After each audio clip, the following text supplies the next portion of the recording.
Tani, nëse mbajmë mend nëse kujtojmë tek Big Brother 1-shi, lidhja e Beatrixës me Donaldin shkaktoi një urrëtie shumë të madhe në popull. Po, populli jon trim traveroik. Po. Beatrixa u kthye në personin më të urryer në Shqipëri. Po jo mi. Në atë kohë. Vërtet? Po, madje së fundi se ne disa gjëra e dinim, që ajo po merrte urrëtie kështu e dinim. Po kjo ajo të mirë na tha edhe një gjë që ne nuk e dinim. Trixës në atë kohë, pas daljes nga Big Brother, filluan të thyenin edhe xhamat e makinave, filloi të merrte sulme nga më të ndryshmet nga ndjekësit. Dhe ky është edhe një vendim i cili e shtyu atë të zhvendosë për të jetuar në Amerikë. Po ju në Amerikë jetuar gjithmonë Trixa bashkë. Ka jetuar, po ishte kthyer, ishte një periudhë kohe që po rrinte këtu. Edhe përpara hyrjes në Big Brother në fakt. Ka qenë një moment, madje nuk e di pse të shne, po ka qenë një kohë që unë ndiqja atë dhe ishte tërkohën këtej. Është pak sa e pa drejt, më dhimbse pak, sepse sado kudo, mund të kishte faj që hyri në mes, po në ana tjetër edhe Donaldi dha shpresa. Edhe të bëhet një kaq. Çfarë ndodhi së fundmi?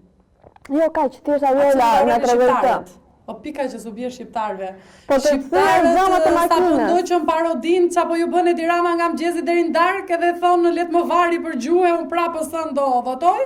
E ju pas ka prishur punë Beatrixa për një romanticitet se i hante atij tjetrit.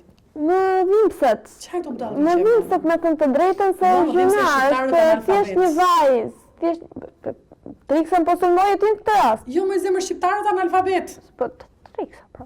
Çi thon bukur shqip? A di ti si thon bukur shqip? E me mirë. Shiko, Trixa ishte ajo goca mamit, me thënë të drejtën, për këtë vejlur. Ishte paksa shumë e llastuar për moshën që kishte. Ishte 26 vjeçë në atë kohë. Ai nëna ime.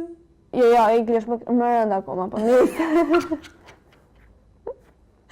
Pse i kemi këtë gocat të rëndë më rënd? Shu janë u shpirt.